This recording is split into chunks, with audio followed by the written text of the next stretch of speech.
Hey guys, what's up? It is Zury, aka the Diamond Ore Creeper here, and today is Thursday, which means it is Snapshot time. So let's get out of F5 mode here, and in this snapshot, one thing that they have finally added is the coal block. And what that means now is that every block that has an ore in the game can now be crafted into a block form for storage, or just for decoration. Now, this coal texture is very similar to the redstone texture, and I believe this is actually the same texture that they used for the coal blocks during the Minecraft 2.0 April Fool's Day joke. Now, the crafting recipe, as you would expect, is very simple. It's just 9 pieces of coal in a crafting square. However, as you can see, it works with coal, but it does not work with charcoal, so that's very, very important. It must be done with actual coal. Now, this can be mined just with a normal wooden... Oh, I'm on creative mode. Point is still valid, though, that this can be mined with a normal wooden pickaxe, or above. And so now I'm actually going to run a test to see if this coal block runs as long as 9 blocks of coal. So of course I'm going to speed up the footage to very, very quick, but there are 5 stacks, and then there's a small thing underneath here to collect all of that so that it doesn't clog up the furnace. And when I hit this switch here, it is immediately going to turn off both of these redstone lines at the same time, which will allow these items to start flowing in, so it'll be a good test. So let's watch that run.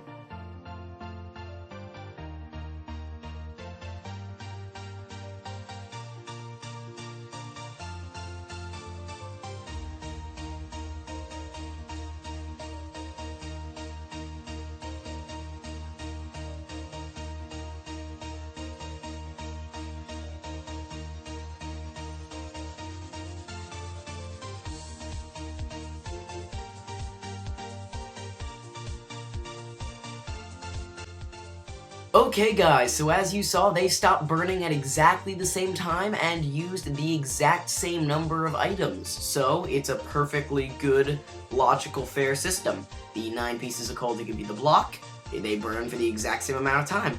So now you go over here, and this is a block that has been added previously, the hay block.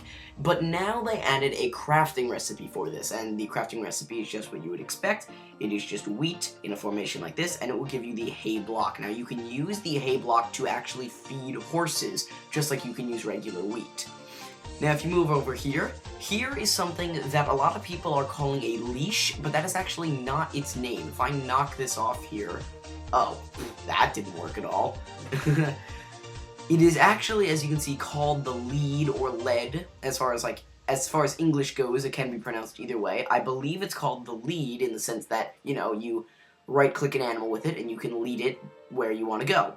But now the way that this works here, the crafting recipe for it, is 3 pieces of string here, a slime ball, and another piece of string down here. So a total of 4 pieces of string and 1 slime ball. Now, here's another change. Something that they changed now is that now the items in this chest, saddles, iron horse armor, gold horse armor, and diamond horse armor, which used to be craftable except for the saddle, can now only be found in dungeons. Now, you may be saying, yes, but what about the new horse saddles that were added? They unimplemented those horse saddles, so the current pig saddles are now the same for horses and pigs. Another thing that they changed is comparators can now tell whether a block has something in it. So what I mean by this is, in this sense, you have a cauldron here, and it is filled completely with water. And the comparator will output a signal strength of 3. With 1 layer missing, it outputs 2. With 1 layer only in it, with 2 layers missing, it outputs 1. And empty, it does nothing. Now this is also the same for end portal frames.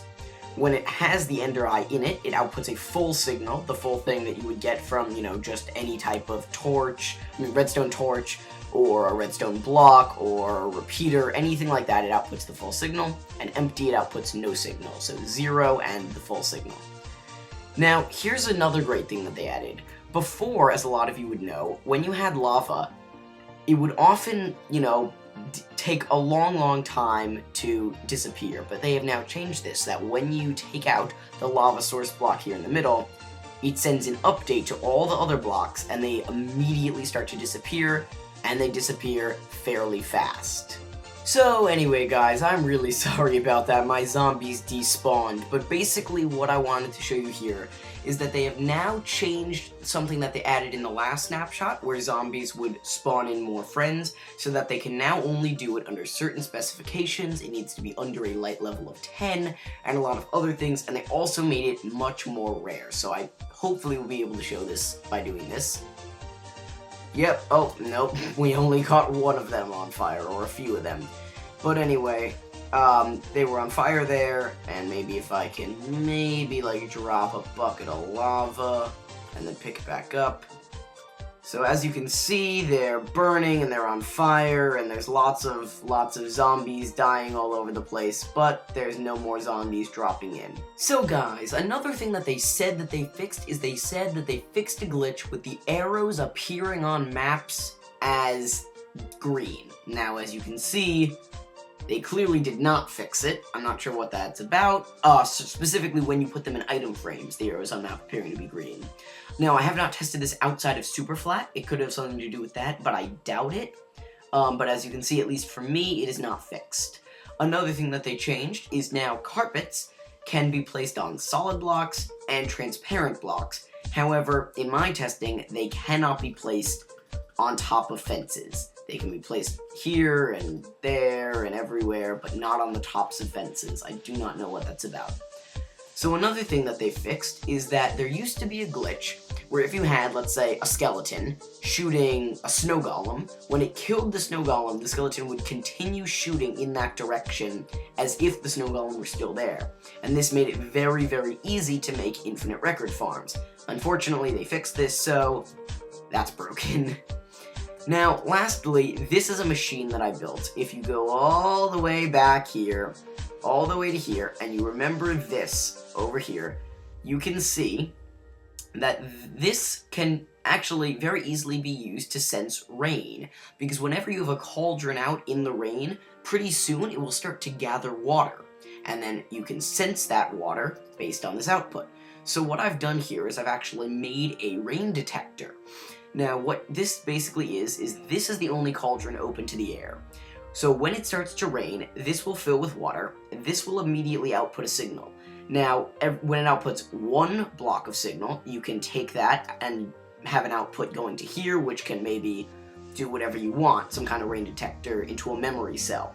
Then the second output can also go into a memory cell, and the third one can go into a memory cell. But as soon as you get to the third one, once the cauldron is fully filled up, it also goes into this, which is a two-ended pulse shortener, which then goes and sends off a piston loop, rotating the next cauldron into this one's place.